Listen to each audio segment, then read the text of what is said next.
Hello everyone, and welcome to the Divorced Dad Diaries. And I'm your host, Stéphane Jutras.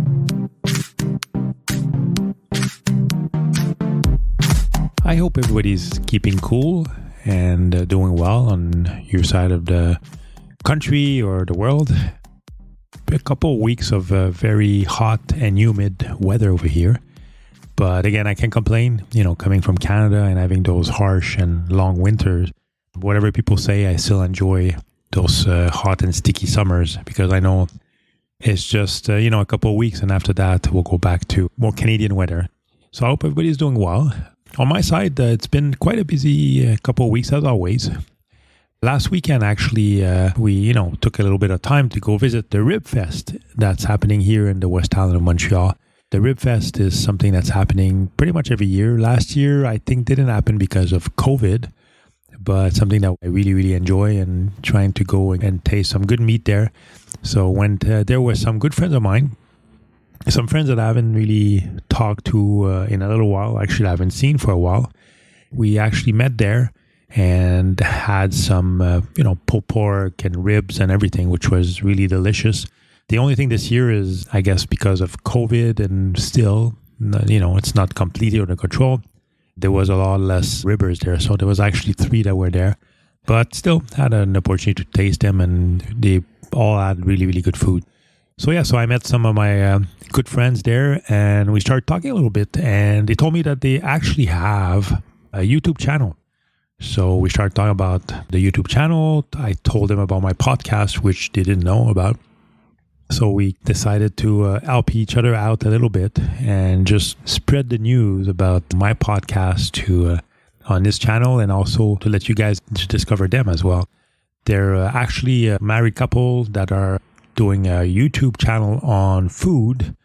The name is Mr. and Mrs. Food Travel Fun, MNMS Food Travel Fun. So that's the name of their YouTube channel.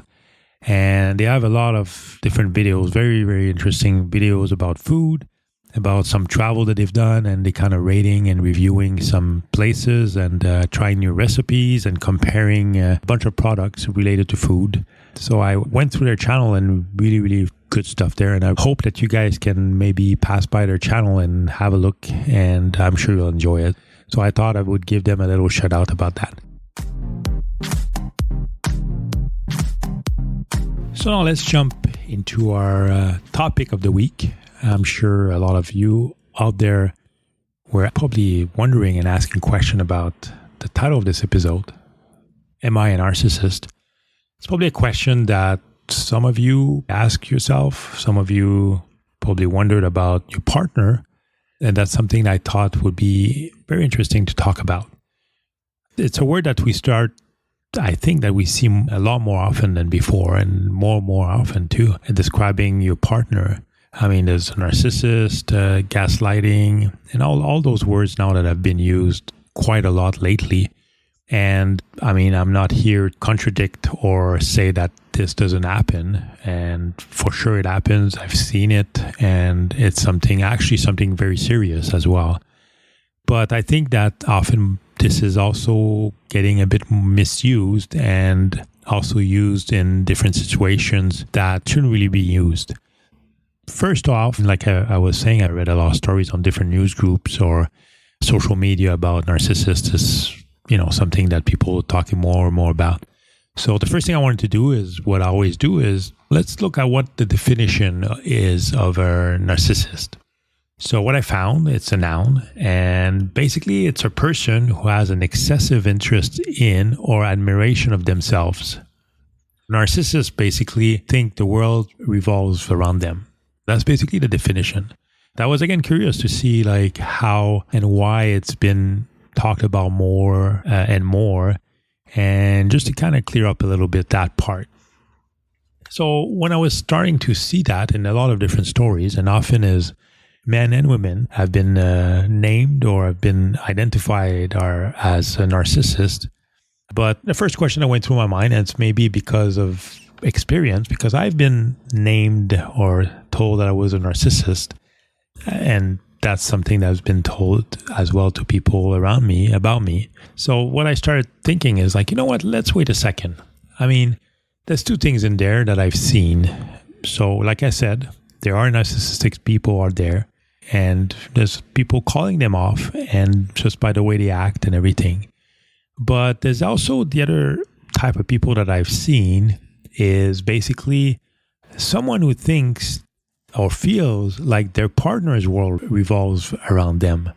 So, I mean, there's one thing saying that it's actually the case that someone is, but sometimes it's kind of some kind of projection, I guess, that people do on their partner. First of all, is someone, if your partner is saying you're a narcissist, makes you one? Or, I mean, how do you know you are one, and does it automatically make you one? Sometimes what happens, and what I've seen happening, is it's kind of a way to project to the other person. So talk about the world revolving around that person, but it's not always the case. Sometimes it's like a perfect way to move the blame to the other person. It's hard to sometimes to accept what you're doing is wrong, or to accept what you're doing or not doing. Sometimes it's easier to just say, you know what, I'll just kind of project that on my partner, or it's my partner's fault, and kind of moving the blame away. And also, you look a lot better with, your friends and family and people around you. So, for example, what I've seen too is instead of saying that you're lazy, I mean, it's hard to tell yourself, you know what, I haven't done anything for the past couple of months and it's just sitting on the couch because I'm lazy. It's a lot easier to say, you know what, I'm not lazy. It's just my partner doesn't want me to do those things and doesn't want me to do this or that. Again, I am not working, not because I'm not working, I don't want to find a job, but I'm not working because my partner doesn't want me to work. Or, I don't have money on the side, or I don't do any finances, not because I'm not interested in it and not because I don't really care, but it's because my partner takes care of the money and doesn't want me to get involved in that. So all those things, maybe the last couple of ones are from a personal experience, but it's all things that I've seen out there, and not only for me, but a lot of other couples. And I understand, like I said, it's hard to just accept the way you are, and sometimes the things you do. And again, it's a lot better to project, and that way you have people feeling bad for yourself. But it's really bad because in a way, at the end of the day, I think it kind of comes out the person you are, because obviously you have friends, you have family, and either way, either you are one or not, it will come out and people will know about it. And people usually know, close friends or family. I mean, they've been dealing with you for a long time and they often know you. So sometimes it comes out as a surprise, like saying, hey, really? Your partner is like this or like that? And, you tell that to friends or even family, and it's hard to believe, right? But again, like I said, in some instances, for sure, some people hide it well and they act like that in private, and in public, they're the best person. You go out and they always the life of the party and everybody loves them.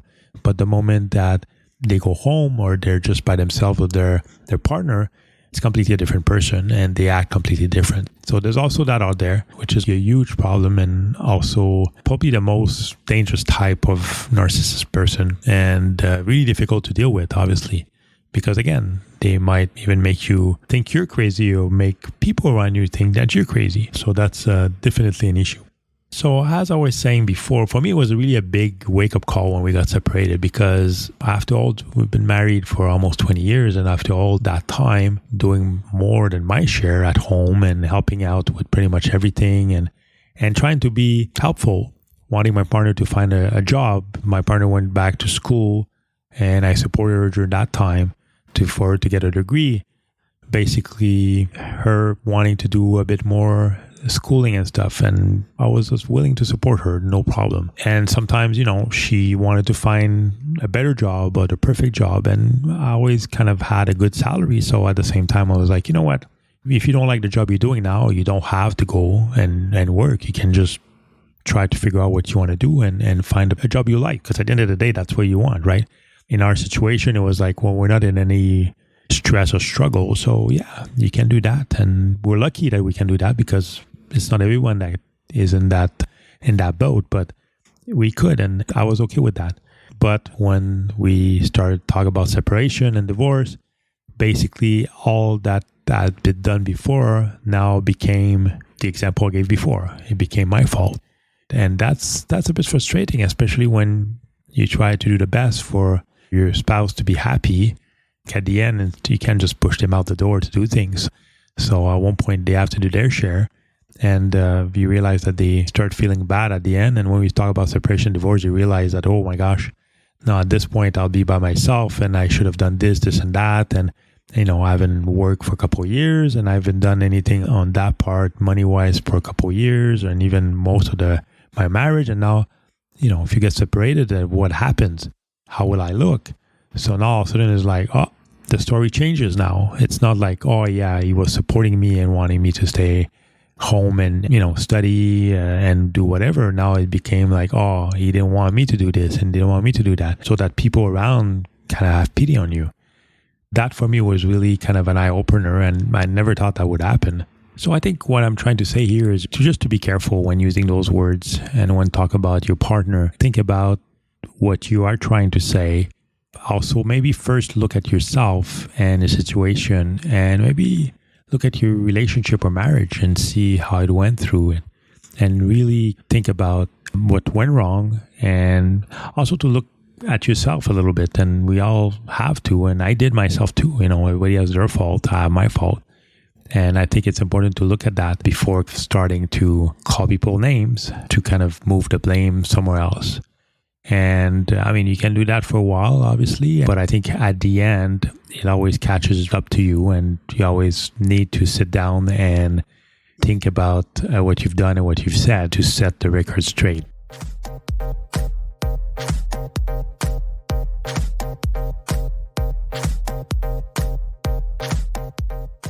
There's an interesting post I found on Instagram about narcissists as well. It was a narcissist paints a picture of themselves as being the victim or innocent in all aspects. They will be offended by the truth, but what is done in the dark will come to light. Time as a way of showing people's true colors. And there's two things I like about this one. The definition of the narcissist, right? It's basically painting a picture of themselves as being the victim and innocent of all aspect. And that's why I'm saying sometimes, the person calling the other person narcissist often is that person. But what I love is it says at the second part, and it's very true. At the end, whatever is done in the dark will come out to light. It might take time, but it will come out. And that's why it's important, and you have to be careful how you call people.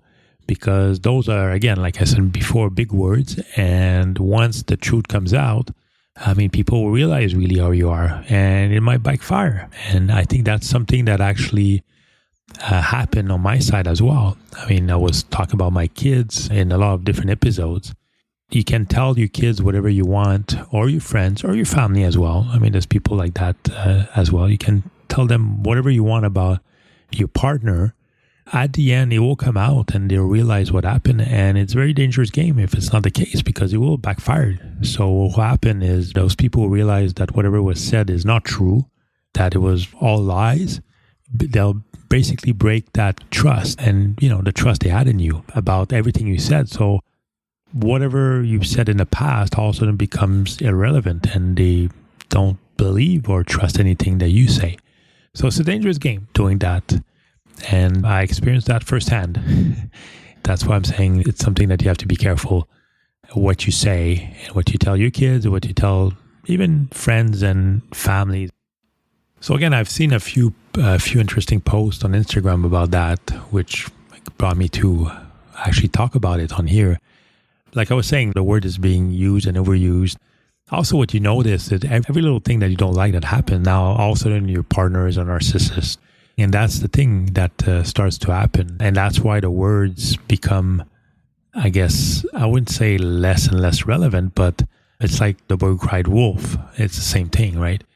All of a sudden you start talking too loud on your phone, or you post too many selfies on Instagram or on social media, and all of a sudden you're a narcissist. I think there's a bit more to it. Some people just might love posting selfies, that's it. Or just be loud and obnoxious, and that's it. And nothing more to that. But now it seems that every little thing that someone does, and it becomes a narcissist, which is a problem, because that's not the case. That's not the definition of it. At the end of the day, a lot of people might just do that because, they love the attention and they love people liking them. I mean, it's human nature. So I don't think that's a problem, at least at that level. So just to kind of finish up on this one, there's another quote I found in one of the articles, The New Yorker. The word narcissist seems to be an overused word these days. And because it's so used, sometimes it loses its meaning, like I was saying before. But narcissism is a very real problem in our society as a whole. And I think what's important is the next sentence. Narcissism is more than just only putting yourself first. It's also severely discounting the needs of others. That's really the key difference. And like I was saying before, you can like yourself. I want people to admire you, like you, and everything else. But I think really the key point here is when it starts affecting other people, that's when there's a problem. When you're putting other people down, that's when there's a problem. When you're making sure people are not free anymore to do whatever they want, or when you restrict people, or when you don't allow people to do certain things, that's when it becomes a problem. Anyways, that was a topic for this week, and I'm actually curious to hear your stories and your thoughts on the episode as well. It's a pretty serious subject, and I'd like to hear from you all if you have any comments or anything. You can always email me at TheDivorcedDadDiaries@gmail.com with your stories, comment, questions, or just to say hi. You can also find me on Instagram at TheDivorcedDadDiaries. I also have a Facebook page, a Twitter page, and my website where you can find all of this and the latest episode, www.TheDivorcedDadDiaries.com. So please don't hesitate to go. And I post pretty much everything there. If you go into the news section, that's where you'll find like the new stuff that I'm working on, and you'll find some links as well from my friends page I mentioned before. So stay tuned, and if you can, please subscribe. Just go on whichever platform you're using and subscribe to the podcast. So that way, whenever there's an episode that comes out, you'll be notified right away, and you'll know that there's something waiting for you, and you can listen to it as quickly as possible. Thank you again for listening. I hope you have a great week, and stay safe. Bye-bye.